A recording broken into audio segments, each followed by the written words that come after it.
This seminar to discuss parliamentary democratic forms of government is a very good move. I have looked at the heads of discussion on which papers have been received. They are interesting aspects of parliamentary democracy, but it seems to me that they deal with somewhat superficial aspects of the question. Democracy, as a speaker just now said, is a means to an end. What is the end we aim at?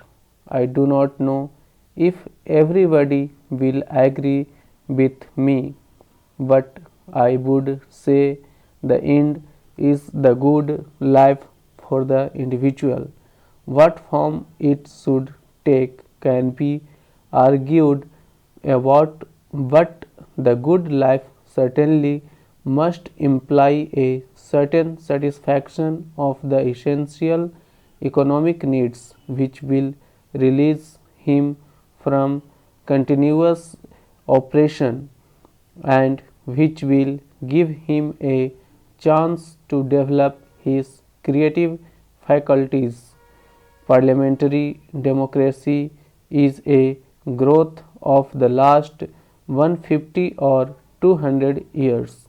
We must remember that even in England, the franchise was strictly limited till recently. 20 or 30 years ago, a small percentage of the population had the vote. Even now, in quite advanced countries, women who form half the population do not have the vote. Democracy in those countries is presumably male democracy. It needed many struggles before democracy in the 19th century could widen out from the strict confines of certain classes. As the franchise was extended, the representatives chosen also ceased to belong to the higher classes. It is only in the last 30 years or so that adult franchise has come into being in a number of countries. This period is not long enough really to tell us what the ultimate effects of the universal franchise are likely to be in solving problems.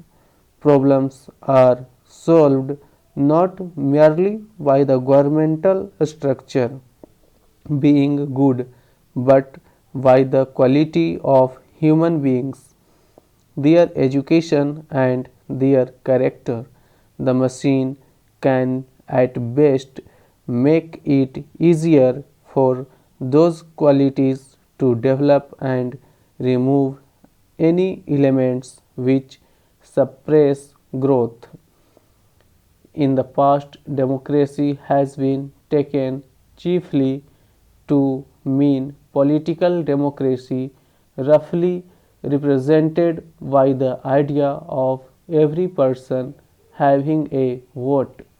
It is obvious that a vote by itself does not mean very much to a person who is down and out and starving.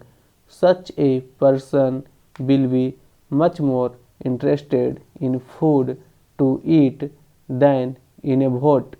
This democratic right